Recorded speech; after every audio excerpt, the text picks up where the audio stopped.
hear you.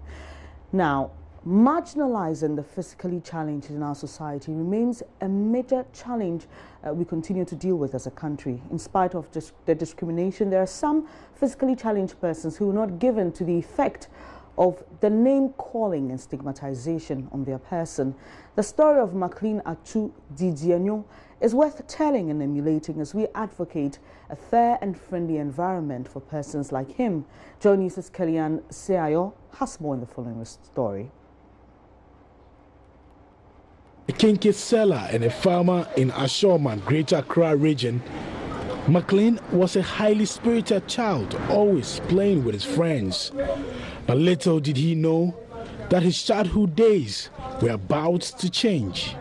I was a young boy walking, playing with my colleagues, and I've been following my dad to the farm. And then by then too, I've started school. And until one Saturday morning, I was feeling headache. So I complained bitterly.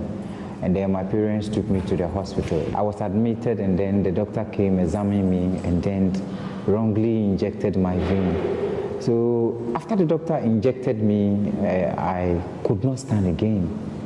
When they lift me up, then I fall. So my lower limbs got paralyzed. However, Maclean didn't let it stand in his way.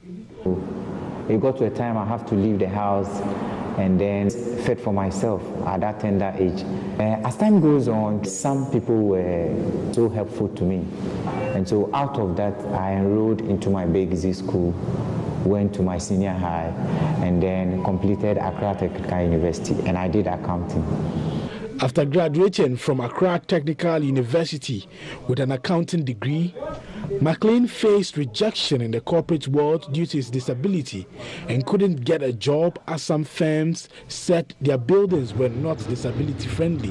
Getting a job was very, very difficult. You approach this firm, you write application letters, you call, they'll interview you, but at the end of the day, I'll not get a job with this excuse from the human resource managers that the infrastructure or where their offices is not accessible to a person living with disability, especially with somebody like me in a wheelchair. After going around looking for a job and didn't get it, then with my determination and also like not to be a burden on somebody, I decided to do something else. And that something else was to enroll into sports.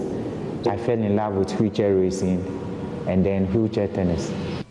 Maclean, now an internationally acclaimed para-athlete, is training for the Tokyo 2020 qualifiers and continues to use his sporting skills to encourage other people with disabilities.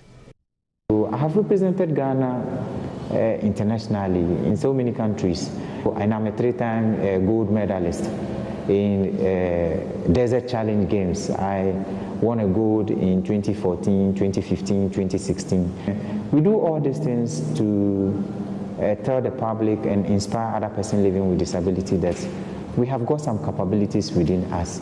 All we want is equal opportunity, and that is when one can see the unique talent God has instilled into us. Indeed, for Maclean, disability is definitely not inability. Akofa Siayos reports for JoyNews.